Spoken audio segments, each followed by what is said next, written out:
সূর্যকুমার যাদবকে নিয়ে কিন্তু একটা অলরেডি কনফিউশন তৈরি হয়েছে। তিনি টি20তে কিন্তু ক্যাপ্টেন্সি থাকবেন না, তার জায়গায় শ্রেয়াস আয়ার আসবেন কি আসবেন না। তবে অলরেডি বিসিসিআই সূত্র মারফত জানা যাচ্ছে আয়ারল্যান্ড সিরিজে কিন্তু ক্যাপ্টেন হিসাবে রাখা হচ্ছে না সূর্যকুমার যাদবকে, এবং তার নতুন ক্যাপ্টেন হিসাবে শ্রেয়াস আয়ারকে আয়ারল্যান্ডে পাঠানো হচ্ছে এক ঝাঁক তরুণ তুর্কির সাথে। নিঃসন্দেহে সূর্যকুমার যাদবের পারফরমেন্স কিন্তু লাস্ট 12-18 মাসে খুবই খারাপ। সে কিন্তু ব্যাটে একেবারেই রান করতে পারেনি, তার অ্যাভারেজ চলে এসেছে 18 কোটি, যেটা একসময় কিন্তু সূর্যকুমার যাদবের অ্যাভারেজ ছিল 35+ উপরে এবং স্ট্রাইক রেট ছিল 170-এর কাছাকাছি। সেখান থেকে কিন্তু সূর্যকুমার যাদবের যথেষ্ট ডিগ্রেড হয়েছে পারফরমেন্স, এবং সব কিছু বিবেচনা করে তাকে কিন্তু এই আয়ারল্যান্ড সফরে রাখা হয়নি।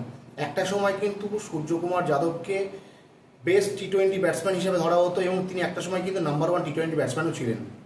ইন্ডিয়া যখন 2024-এ ওয়েস্ট ইন্ডিজে গিয়ে টি20 ট্রফি তুললেন দ্বিতীয়বারের জন্য, এবং রোহিত শর্মা, বিরাট কোহলি, রবীন্দ্র জাদেজা যখন অবসর নিয়ে নিল, তখন কিন্তু ইন্ডিয়া সিলেক্টররা দ্বিতীয়বার ভাবেনি তাকে ক্যাপ্টেন্সি দেওয়া। তিনি ক্যাপ্টেন্সি নিলেন এবং তিনি কিন্তু লড়লেন এবং তিনি কিন্তু জয় করলেন, কিন্তু তার ব্যাটে কথা বলল না, এবং সব কিছু বিবেচনা করেই টি20 স্কোয়াড থেকে কিন্তু বাদ দেওয়া হয়েছে। তার যদি টি20 ক্রিকেট গ্রাফ যদি আমরা আলোচনা করি, অ্যাজ এ ক্যাপ্টেন তিনি কিন্তু 52টা ম্যাচে ভারতকে নেতৃত্ব দিয়েছেন, এবং সেই 52টা ম্যাচের মধ্যে তিনি কিন্তু 42টা ম্যাচে ইন্ডিয়াকে জয়লাভ করিয়েছেন, এবং উইনিং পার্সেন্টেজ অলমোস্ট 80%, যেটা খুবই ভালো।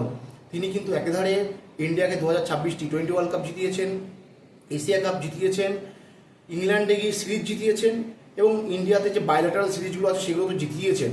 তার ক্যাপ্টেন হিসাবে তিনি কিন্তু কিচ্ছু খারাপ করেননি, কিন্তু তার ব্যাট একেবারেই কথা বলেনি। ব্যাটে রান না করার জন্য তাকে কিন্তু অনেক ক্রিটিসাইজ শুনতে হয়েছে। তাকে বলতে শোনা গেছে যে তিনি ক্যাপ্টেন্সি কোটার প্লেয়ার, তিনি নির্বাচকদের কোটার প্লেয়ার, বা এইরকম ধরনের কটূক্তি তাকে কিন্তু সহ্য করতে হয়েছে, কিন্তু তিনি ব্যাটে তার জবাব দিতে পারেননি। তিনি কিন্তু সুযোগ অনেক পেয়েছেন, কিন্তু সেই সুযোগটাকে তিনি কিন্তু দুই হাতে সুযোগটা কাজে লাগাতে পারলেন না। ফলস্বরূপ হিসাবে ইন্ডিয়ার কোচ, ইন্ডিয়ার সিলেক্টররা কিন্তু এই টাফ ডিসিশনটা নিতে বাধ্য হয়েছে, এবং শ্রেয়াস আয়ারের উপর কিন্তু ভরসা যোগাচ্ছে এখন এই ম্যানেজমেন্ট। তার সঙ্গে সুযোগ দেওয়া হচ্ছে একঝাক তরুণ প্লেয়ার, বৈভব সূর্যবংশীর থেকে শুরু করে ধ্রুব জুড়েল এবং আরও ব্যাটার যারা রয়েছে তাদেরকে কিন্তু এই স্কোয়াডে রাখা হচ্ছে। তবে সূর্যকুমার যাদবের জন্য নিঃসন্দেহে খুব খারাপ লাগছে।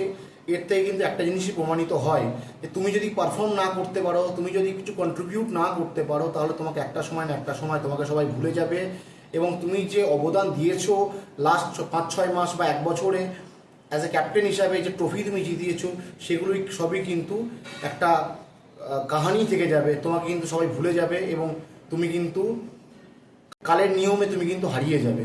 সূর্যকুমার যাদবের যা পারফরমেন্স, তাকে কিন্তু মনে হয় না 2028-এর টি20 ওয়ার্ল্ড কাপের স্কোয়াডের জন্য ভাবা হচ্ছে অ্যাজ এ প্লেয়ার হিসাবে, এবং আস্তে আস্তে কিন্তু সূর্যকুমার যাদবকে কিন্তু টি20 টিম থেকে কিন্তু সরিয়ে দেওয়া হবে। এই বিষয়ে আপনাদের কি মতামত অবশ্যই জানাবেন। নিঃসন্দেহে সূর্যকুমার যাদবের জন্য খুবই খারাপ লাগছে, কারণ তিনি কিন্তু কিছুই খারাপ করেননি এক্সেপ্ট ব্যাটিং। ক্যাপ্টেন হিসাবে তিনি কিন্তু অনবদ্য ছিলেন, পারফরমেন্স ক্যাপ্টেন হিসাবে তিনি দিয়ে গেছেন, কিন্তু আলটিমেটলি রান তিনি করতে পারেননি, এবং তিনি তার জায়গাটাকে জাস্টিফাই করতে পারেননি। সূর্যকুমার যাদবের জন্য খারাপ লাগছে। আর এই বিষয়ে আপনাদের কি মতামত? সূর্যকুমার যাদবের সঙ্গে যেটা করা হলো সেটা কি ঠিক হয়েছে?